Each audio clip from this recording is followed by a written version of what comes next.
Le 6 avril 1993, un jeune adolescent de 17 ans, Makome Mbowole, est tué d'une balle dans la tête par un policier durant sa garde à vue. Ce drame sera à l'origine de nombreuses manifestations, de protestations et d'hommages, et c'est le point de départ du film de Mathieu Kassovitz. Cherchant à capter l'ambiance de révolte qui se propage dans toute la France, il part de cette affaire pour écrire un scénario. Un scénario au titre tout trouvé, qui résume à lui seul toute la violence de son récit, un scénario qui va s'appeler La haine.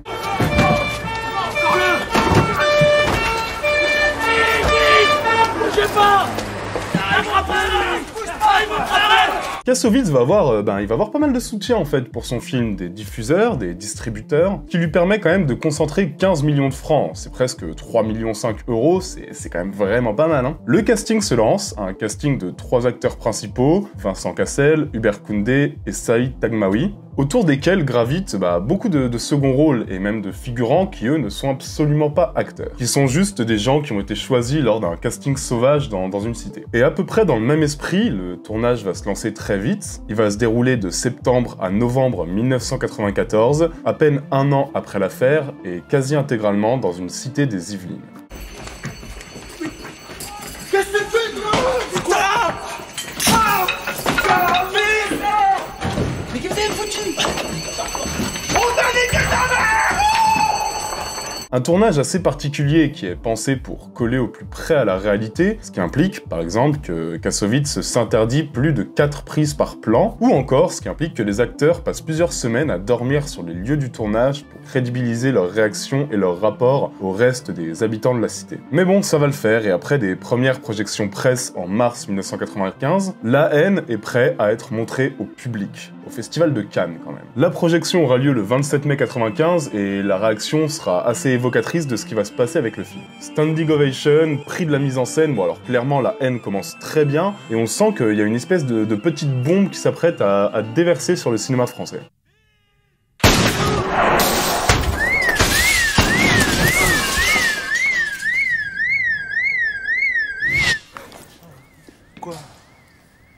Quoi?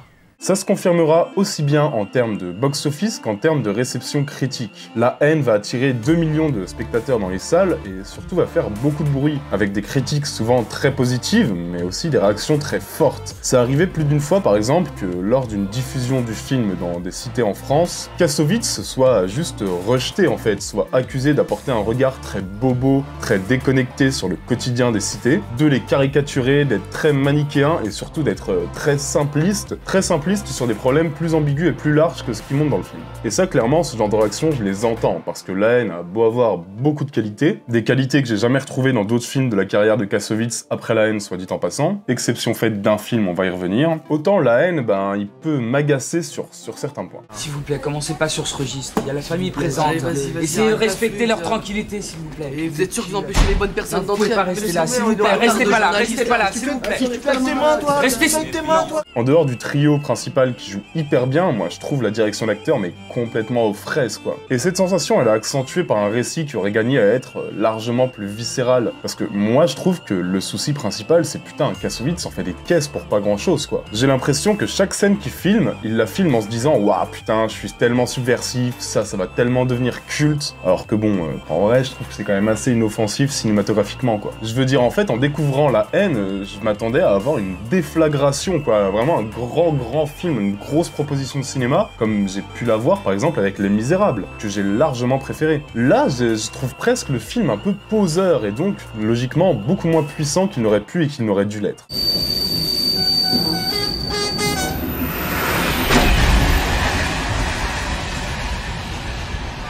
Alors vous allez vous dire que ouais, je suis peut-être hyper dur avec La haine, peut-être, mais j'ai quand même l'impression que beaucoup aiment le film par rapport à ce qu'il aurait dû être plutôt que par rapport à ce qu'il est vraiment. C'est-à-dire un film qui, moi, personnellement, n'arrive pas à me donner cette sensation de bombe enragée et politique. Du coup, clairement, j'ai vraiment pas eu de mal à vous proposer d'autres films dans le même sillage que La haine en mieux. Hein. Et j'en ai quelques-uns dans ma besace, on va commencer 2023 en force, c'est comme La haine en mieux.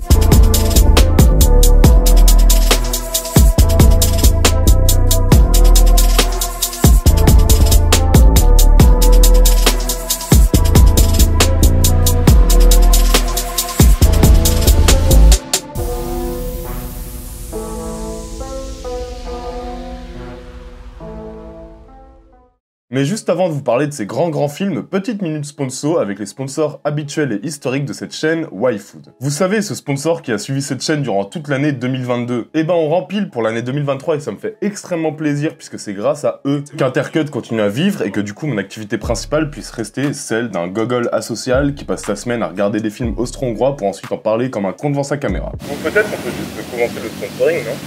Oui, YFood, c'est des produits idéaux en cas de petite faim ou pour avoir un repas rapide et équilibré. En gros, c'est des bars et des boissons excellentes, de la super nourriture qui te cale pendant plusieurs heures, qui a tous les nutriments d'un repas classique et qui en plus est classé Nutri-Score A. Moi, là, par exemple, nouvelle année, nouvelle résolution, je vais partir en rando. Très souvent, je vais partir en rando. C'est l'objectif, et pour voyager léger et ne pas mourir de faim en plein milieu d'une forêt en Normandie, YFood, c'est pas mal. Et avec la variété des goûts, parce que t'as des bars goût cacahuètes, caramel salé, chocolat blanc noix de coco, au niveau bouteille, c'est pareil, franchement au niveau des goûts c'est le luxe. Des bouteilles café, vanille, banane, franchement impossible de classer. Et dans ce genre de situation, très clairement, des barres hyper légères, protéinées, Nutri-Score A, c'est tout ce qu'il me faut.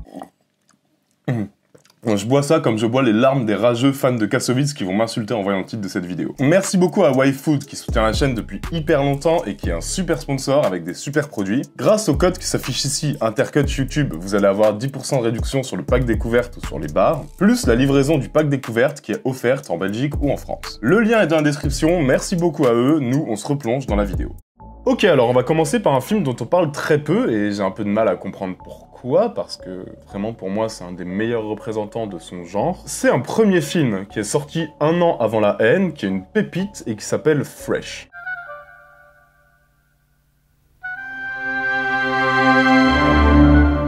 Alors, on va suivre un gamin de 12 ans qui vit dans un quartier plein de misère à New York et on va découvrir son quotidien entre livraison de drogue pour le dealos du coin, entre son alcoolique de père qui ne vit plus que pour les échecs et entre un quotidien qui se complique de plus en plus alors qu'il se retrouve dans des situations très complexes entre gangs rivaux, règlements de compte, meurtres en pleine rue. Le gamin, donc qui s'appelle Fresh, il va essayer de s'en sortir et il va essayer presque de se venger de sa vie de merde et il va mettre au point des plans presque machiavéliques, presque macabres pour quitter son quotidien. Et le moins qu'on puisse dire, c'est que c'est un film qui doit beaucoup à son interprète principal. Man, she all over you, man. Yo, man, she wanna get with you, man. She like you, man. Well, man, what you doing?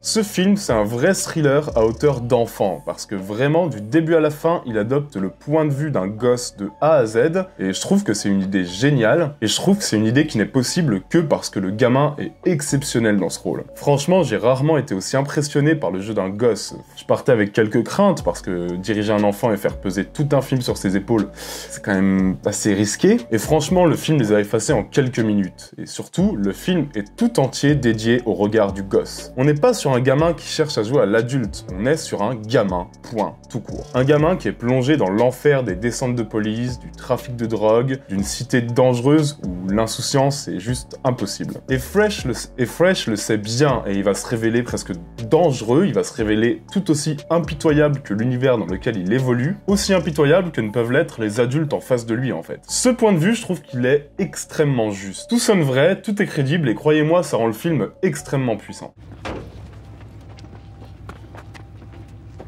Drop the bag, Chucky. No, put the gun down, man. Put it down, man. No.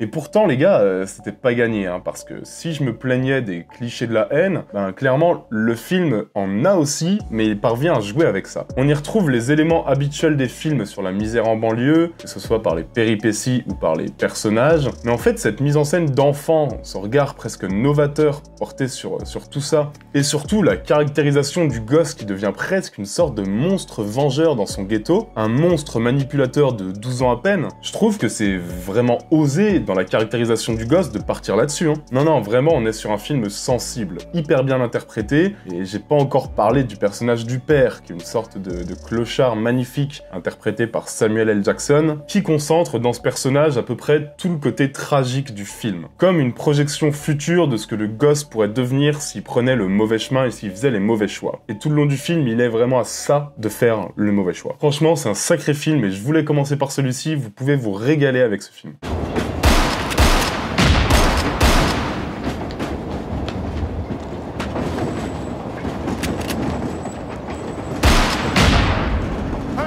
Bon ok, alors pour le deuxième film, on va partir sur quelque chose d'un peu plus connu, mais je vais pas ne pas en parler parce que c'est clairement le monument du genre. Sorti en 2002, c'est un film brésilien qui a clairement fait le tour du monde, qui a fait énormément de bruit et c'est complètement compréhensible. C'est un film qui s'appelle La Cité de Dieu.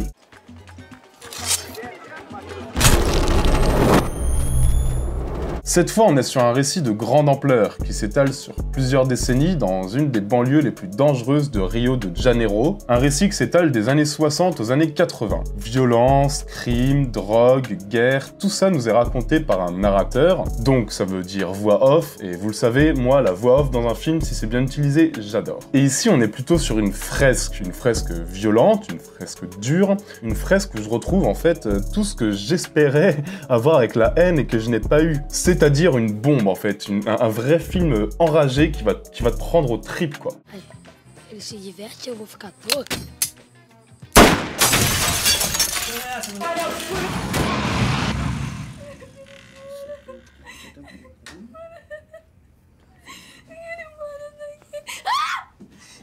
Que foi, moleque?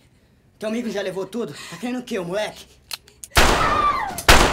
La Cité de Dieu, c'est un film intense, à la mise en scène très surprenante. Parce qu'avec un tel pitch, tu peux t'attendre à une palette de couleurs plutôt grise, sombre, avec un découpage qui est réduit au minimum. Bah là, pas du tout en fait, juste ça pète de couleurs, ça colle au corps, ça soigne une photographie mais sublime, ça transforme les favelas en labyrinthe, les personnages de la banlieue en héros hauts en couleurs qui sont juste emprisonnés dans un univers terrible. Ça peut surprendre, mais c'est un choix artistique qui est payant et qui est surtout extrêmement cinématographique.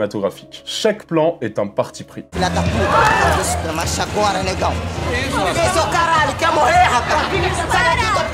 Et c'est un choix artistique payant, c'est un choix artistique qui sert le rythme, qui n'atténue en rien la violence des situations, ça aurait pu, hein, mais clairement, on reste sur un film très dur et très violent, très sec, et le portrait qui est fait de tous les personnages, mais aussi de leur univers, est vraiment bouleversant et effrayant. Clairement, les gars, La Cité de Dieu, c'est un grand film, dans tous les sens du terme, et quiconque a aimé la haine ne pourra qu'être impressionné par l'intelligence et la force du traitement qui est fait dans La Cité de Dieu. Clairement, c'est exactement ce que je voulais dire quand je pensais à La haine en mieux. Tous les choix artistiques, tous les partis pris sont beaucoup plus forts, beaucoup plus grands. Je ne pouvais pas ne pas l'évoquer dans cette vidéo. Thiago, chega pouquinho pra trás.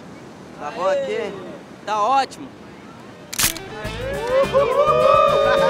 Ok, alors j'ai encore pas mal de films à évoquer avec vous. Clairement, j'ai beaucoup de noms en tête. Je peux pas trop m'attarder sur eux parce que sinon cette vidéo ferait 45 minutes. Ou alors on peut faire un truc, c'est que je vous parle d'un troisième film en détail et les autres je les garde pour un C'est comme la haine en mieux partie 2, pourquoi pas. Et du coup, ce troisième film, les gars, je sais que certains d'entre vous qui aiment Kassovitz vont dire que je suis horrible avec lui. Que ouais, je suis pas objectif sur la haine parce que clairement je déteste Kassovitz et ça se voit. Bon, c'est clairement pas un personnage que j'aime. La plupart de ses films, je les trouve quand même plutôt complètement pétés, mais votre serviteur est de bonne foi et je vais vous le prouver. Je vais vous parler d'un autre film de Kassovitz que je trouve largement supérieur à La haine, un film qui s'appelle Assassin. Donc dans Assassin, qui est sorti un an après La haine, Kassovitz se met lui-même en scène, parce qu'il s'adore, dans la peau d'un jeune de banlieue, complètement paumé, qui vole et braque pour se faire de la thune. Sauf qu'à un moment, ça dégénère, ça tire, il se trouve au mauvais endroit au mauvais moment, et le gamin sans repère et en révolte permanente contre la société se retrouve plongé dans une spirale de haine et de violence. Bon, alors le lien avec la haine, thématiquement les gars, je vais pas vous faire un dessin, vous voyez bien que, ouais, au niveau des thématiques, c'est très similaire. Et là, vous allez me dire, oui, non mais con d'un Intercut, comment t'as pu ne pas aimer La haine alors que tu aimes bien ce film qui est absolument similaire? Je vais vous expliquer. Achève-le! Finis-le! Pour moi, pour toi! Tire! Tue-le! Tue-le, ton max! C'est vrai qu'on y retrouve pas mal de tics de réalisation de Kassovitz, mais je trouve que le tout est poussé ici bien plus loin que dans La haine. Le film expérimente bien plus techniquement, son propos me semble beaucoup plus virulent, beaucoup plus enflammé, même si aussi beaucoup plus abstrait. Mais Kassovitz réalise ici un film sacrément violent et sacrément désespéré, et clairement, Assassin, moi je le vois presque comme un brouillon. Comme un film imparfait qui est fait avec les tripes, mais où le le réalisateur ne se fixe aucune limite. Alors clairement, ça veut dire aussi que oui, c'est moins précis que dans La Haine, c'est moins maîtrisé, mais justement en fait. En fait, c'est ce qui fait sa force pour moi, c'est que c'est un film qui me semble beaucoup plus chaotique et donc beaucoup plus sincère. Et dans ce genre de film, clairement, la sincérité, c'est ce qu'il y a de plus important pour moi. Laisse-moi le couteau. J'ai toujours rêvé de vider les couilles en égorgeant une salope. Ça gicle. Je gicle. Attends,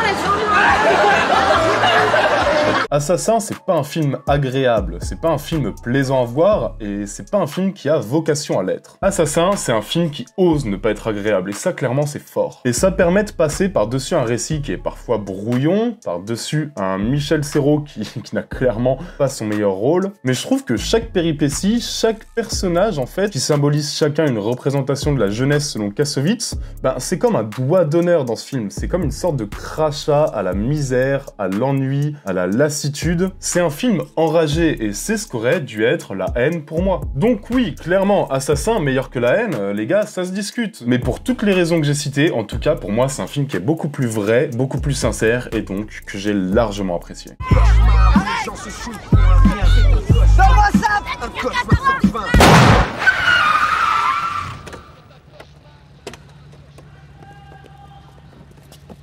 Ok, c'est tout pour cette vidéo, j'espère qu'elle vous aura plu, que vous aurez découvert des films. Comme d'habitude, c'est vous qui choisissez le thème de la prochaine vidéo en commentaire. Et je vous propose soit Apocalypse Now en moins bien, soit la suite d'une vidéo que j'ai faite il y a 2 ans, donc ce sera un petit intercut à l'ancienne sur ces films qui sont comme Indiana Jones. Merci à tous ceux qui suivent la chaîne, n'oubliez pas de vous abonner et de mettre la cloche si c'est pas déjà fait, ça donne tellement de force à la chaîne. N'oubliez pas non plus que vous êtes les meilleurs, on se retrouve très bientôt, ciao à tous, bisous.